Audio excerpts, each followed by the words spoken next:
नमस्कार, mid day bulletin में आपका स्वागत है। मैं हूं राकेश। गोरखपुर में अंतर्राष्ट्रीय संगोष्ठी का आयोजन किया गया है। संगोष्ठी में मुख्यमंत्री योगी आदित्यनाथ का संबोधन चल रहा है, सीधे लिए चलते हैं।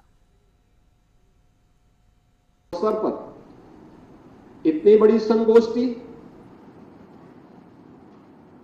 इसमें अलग अलग विद्वानों को एक मंच पर लाना, फिर उनके माध्यम से उन विषयों को लेकर के जो आज के समय के लिए प्रासंगिक हैं, जो मुझे बताया गया कि 6 तकनीकी सत्र इस पूरी संगोष्ठी के दौरान होने हैं, जिसमें नाथ पंथ सिद्ध परंपरा एवं साधना पर एक सत्र होना है, नाथ पंथीय दर्शन और सामाजिक समरसता पर दूसरा सत्र होना है, नाथ पंथीय विश्वकोश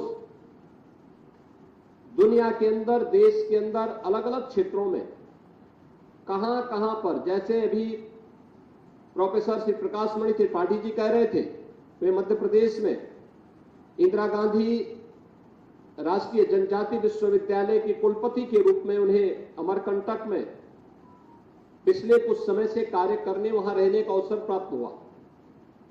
अनेक ऐसे स्थल उस क्षेत्र में उनको देखने को मिले हैं जो गांव या कस्बे जो गोरखपुर के नाम पर या गोरखनाथ जी के नाम पर वहां पर रखे गए।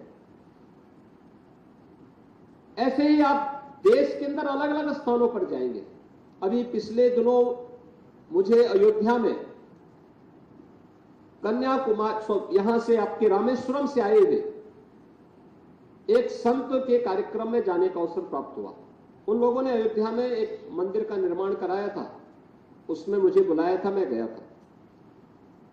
बहुत उच्च कोटि के आध्यात्मिक संत हैं और उन्होंने मुझे वहां पर आमंत्रित किया था, मैं गया था। उन्होंने मुझे कुछ तमिलनाडु के सुदूर किनारे वहां पर गोरखनाथ जी से जुड़े हुए स्थलों का एक प्राचीन साहित्य के कुछ मुझे पांडुलिपियां उपलब्ध करवाई। उन्होंने कहा कि देखिए, हम लोग जब वहां जंगलों में जाते हैं, देखते हैं, तो मुझे यह कुछ मंदिर मिले हैं जो साहित्य के साथ साथ आज भी वहां पर इस रूप में अवस्थित हैं। और ये गोरखनाथ जी का ये प्राचीन मंदिर, ये साधना स्थली किस रूप में वहां पर स्थित है। सैकड़ों वर्ष पुराने वे स्थल आज भी वहां पर मौजूद है। आप जब कर्नाटक में जाते हैं, कर्नाटक की परंपरा में आप देखेंगे तो कर्नाटक की परंपरा में मंजुनाथ का महत्व, बड़ा भारी महत्व कर्नाटक में है। जब कर्नाटक में आप जाते हैं, मंजुनाथ के बारे में जानकारी लेते हैं, तो वहां की परंपरा एक बात कहती है कि मंजुनाथम ही गोरक्षम, यानी मंजुनाथ जो है, यह गोरखनाथ ही मंजुनाथ वहां पर मंजुनाथ के रूप में है। और उनकी एक परंपरा है, उसके लिए हमारी नाथ पंथ की एक यात्रा भी जाती है।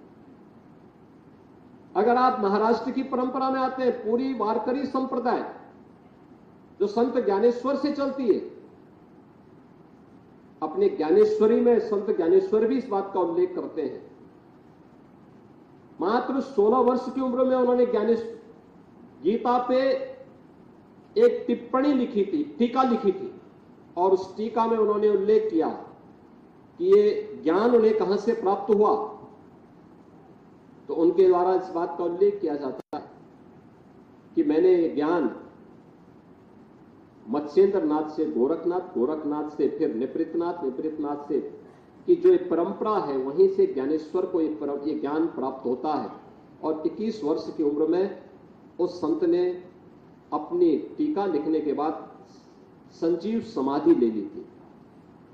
ये महाराष्ट्र की परंपरा। हमारे यहां जैसे रामचरितमानस का पाठ होता है, रामचरितमानस का खंड, रामायण का पाठ हम लोग किसी भी मांगलिक कार्यक्रम में करते हैं। पूरे महाराष्ट्र के अंदर अगर आप देखेंगे तो नौ नाथों की पूरी परंपरा का पाठ इसी रूप में वहां पर देखने को मिलता है।